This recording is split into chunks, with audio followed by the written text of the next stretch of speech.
Your daily reminder from me and your permission slip for today is to trust your experiences. Trust them.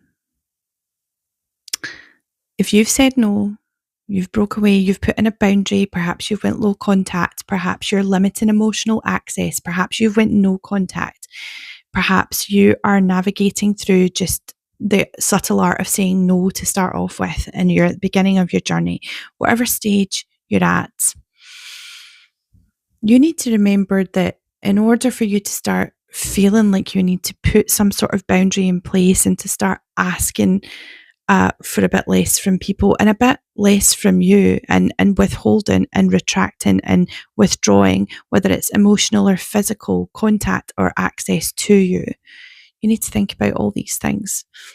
And you need to think about how those things have been affecting you. Think about the thing that was the tipping point. What experience was that? Who was it that said or did that to you? Trust those experiences. They were not a mistake. They happened.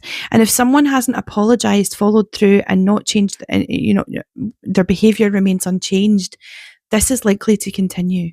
So trust the experiences that you are having. You could have 100 people telling you that you did a cruel thing, walking away and taking away access to yourself and your family, because there are a whole bunch of people now that are cut off from that had nothing to do with it. But they did not experience what you experienced, and they do not want to, nor will they ever want to understand what it is, what you had to measure in order to get through that. They did not support you. They did not stand by you when it mattered. They were not there, and they are not there now, and they're not going to be. They're just focused on the hurt and the pain that your reaction caused to that person's level of disrespect and discontempt and mistreatment of you. Trust your experiences and let them guide you down the path to where it is you need to be. And perhaps you do need to be cut off and isolated and alone in order to be at peace. But I promise that when that happens, you attract goodness into your life. You will struggle for a while.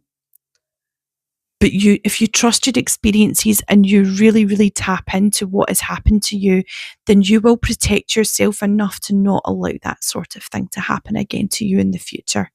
And I don't want that thing to happen to you in the future. I don't. You have permission to trust your experiences.